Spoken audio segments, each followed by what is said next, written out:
Time they mention me, increase my life expectancy. Maybe this my destiny. Loved and hated, then hated and loved. Never betrayed to be a thug, but know a couple who hold slugs. Ain't fighting Spider-Man, but everything I'm spitting venom. Had to look in the mirror and get my shit together, cause sometimes you think it's over, but it's only getting better. Yeah, good friends going with the wind, like Pac said. Legends never die, so we not. Ramily. Welcome in to Rams versus Eagles game preview, week 5. Insane. We're already in week 5. I do want to give a shout out to everyone who subscribed to my channel already. If you're new here, please make sure to subscribe, like, share with all the Rams fans you know. I think I've been doing my YouTube channel for about a month now, so we're getting good traction, and I really appreciate the Ramily. So let's start with the leaders on the Rams and Eagles in both offense and defense.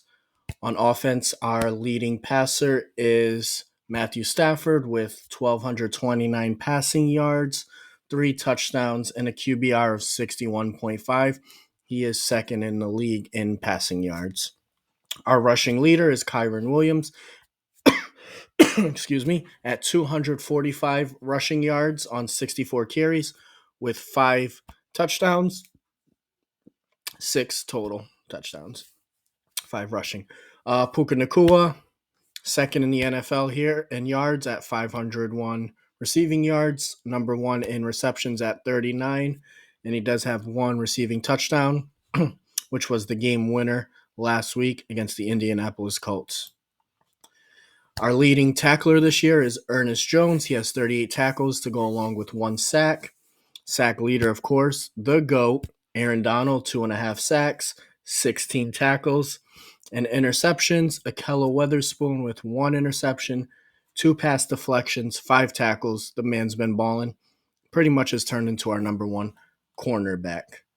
Now on the opponent's side, the Philadelphia Eagles, their passing leader is Jalen Hurts, 959 passing yards, 5 passing touchdowns, a QBR of 54. Rushing yards leader, DeAndre Swift, 364 yards on 59 carries with 2 rushing touchdowns. And their receiving leader, A.J. Brown, 414 receiving yards on 29 catches with 2 receiving touchdowns. Leading tackler, Zach Cunningham, 29 tackles. Leading sacks, Nicholas Moreau, 3 sacks, 16 tackles. And interceptions, Darius Slay, 1 interception, 4 pass deflections, and 21 tackles. So on the injury report, this is as of Thursday, so the new injury report will be coming out later today. I'm recording this at 1 p.m. Eastern Standard Time. Quickly, I will be doing a live stream later today with JC Sports, a Philadelphia Eagles content creator, at 7:30 p.m. Eastern Standard Time. So I will update the participation for Friday at that time. So for right now, left tackle's looking really iffy for the Rams. Alaric Jackson and Joseph Noteboom both have not practiced at all week. Kyren Williams was limited yesterday. DeJuan Johnson did not practice. Christian Roseboom was limited. Cooper Kupp logged in a full practice. Huge news, Ramily. O'Shane Mathis also logged in a full practice. Huge news, Ramily. He's a rookie, but we do need that edge help. We've been running Michael Hoyt and Byron Young to the ground. We have no one else, so this will be huge to see what he can bring.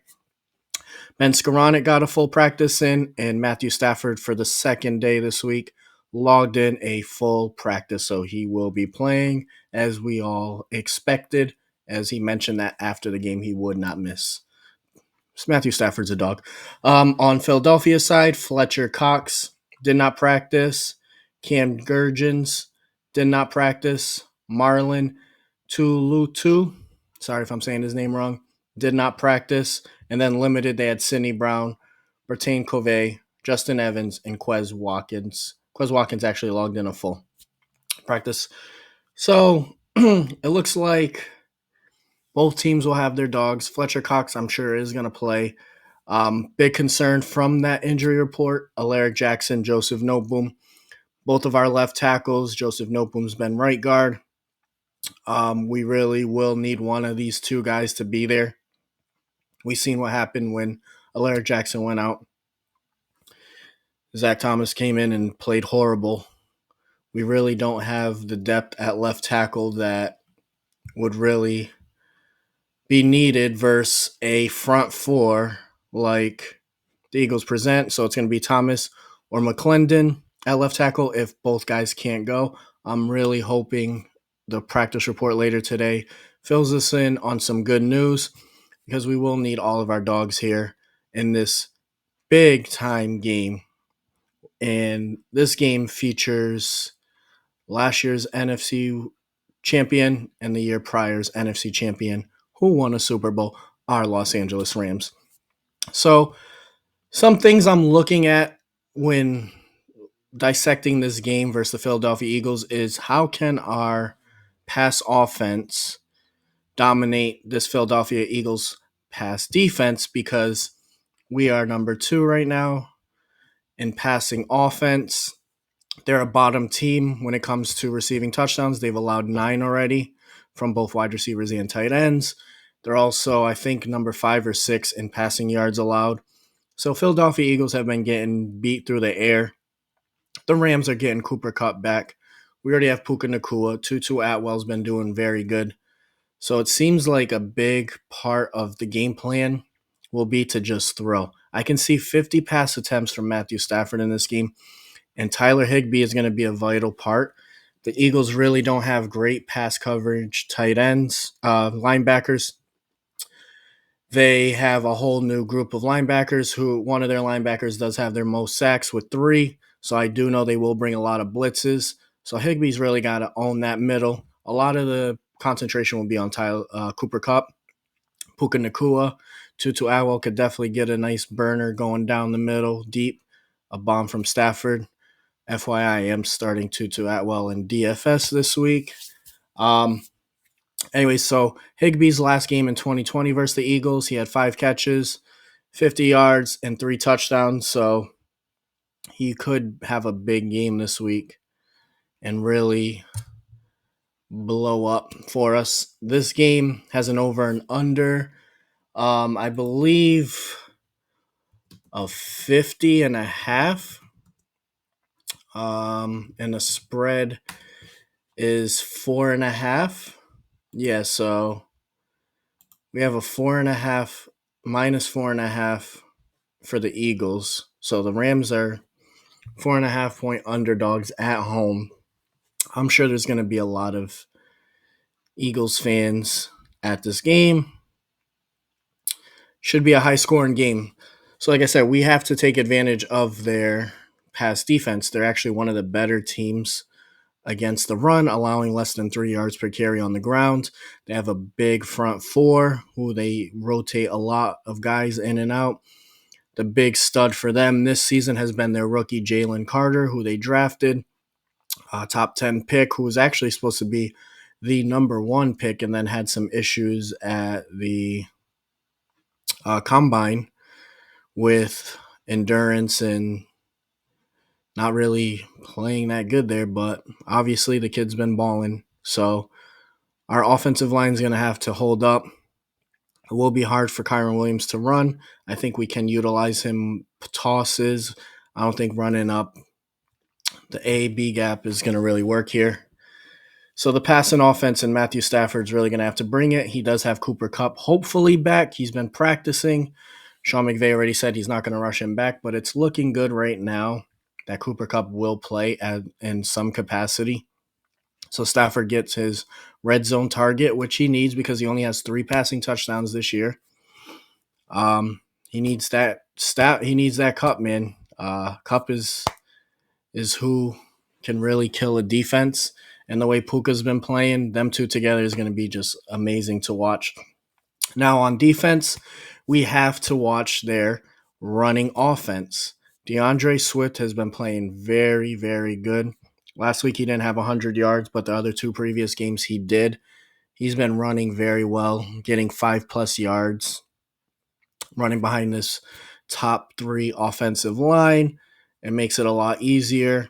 and they are going to try to run. The Rams secondary has been playing well, but there is some really talented wide receivers in Philadelphia.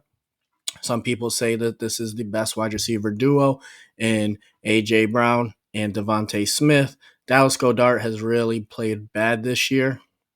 He hasn't got it going. And Jalen Hurts as a passer really has not shown up compared to what he did last year. So the Rams haven't been able to get much pressure this year, and it'll be even harder now when you're versing another mobile quarterback. We just faced Anthony Richardson, same type of quarterback with mobility. Obviously, Jalen Hurts is a more seasoned veteran, so better passer, better awareness. This will be a big, big challenge for our defense. Probably the biggest challenge we have this year. You could say San Francisco, but the Eagles probably have a better offensive line than San Francisco and better wide receivers. So we're going to have to contain that run. The Rams do good stopping the run when everything's inside. It's just when people bounce outside. You got guys like Michael Hoyt trying to catch a guy like DeAndre Swift one-on-one. He's 310 pounds. It's really not going to happen. Hopefully O'Shane Mathis can be that speed guy we need off the edge to prevent this. But in the middle, the Rams are big, solid, and they could definitely put up a fight there. But stopping the run will be crucial. So then we could make them pass and hopefully get our pass rush there, mainly Aaron Donald. Of course, the Eagles are going to double team him. Maybe not, because they do have a very good offensive line. Maybe they will give him single looks, and that could benefit us. As far as special teams, both teams have pretty good kickers, good kick returners. I mean, in this day in NFL, everyone's fair catching. Kick returns, you could fair catch now and get the ball at the 25. So most teams are doing that. It's not really a big factor. Brett Maher really has to get it going. This game, he did have 2 misses last game. He's kicking at 75% on the year. He went on a nice little streak of consecutive makes up until last week. Crazy thing is, he did make all of his field goals from 50 plus. His 2 misses were between 40 and 49 yards. So we will need to get the field goal game going. Jalen Hurts obviously is a tough quarterback for us to stop. He can beat you in so many different ways. I know that the Eagles' offense overall doesn't look good passing as it did last year, but they still can get that going anytime. They are 4-0. So it's going to be a very competitive game for the Rams. Like I said, I think our advantage is going to have to be passing on them. You don't want to get too predictable, so we will have to still run it. We can't expect to have much success running the ball. I hope I'm wrong, but it's very hard to run on the Eagles. Not many running backs have done much of anything, but they face some quarterbacks that went off, and they're not very good quarterbacks at all. Mac Jones had his best game of the year with over 300 passing yards, 316 yards, 3 touchdowns against this Eagles team, and that was a rain game. Baker Mayfield struggled, did have a touchdown, but he only threw sub 200 yards. Kirk Cousins had his best game, 4 passing touchdowns, over 300 passing yards. And then Sam Howell almost had 300 yards with a passing touchdown. So I believe Stafford is better than all of those quarterbacks. I believe our offensive line is better than all of those teams.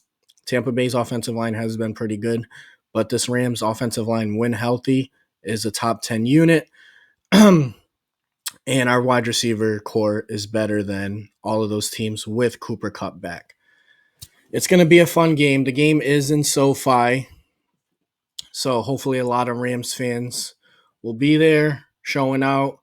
I'm obviously going to be here. I'm in Massachusetts, so I won't make it out. I will be at the Giants game December 31st this year, closest one to me.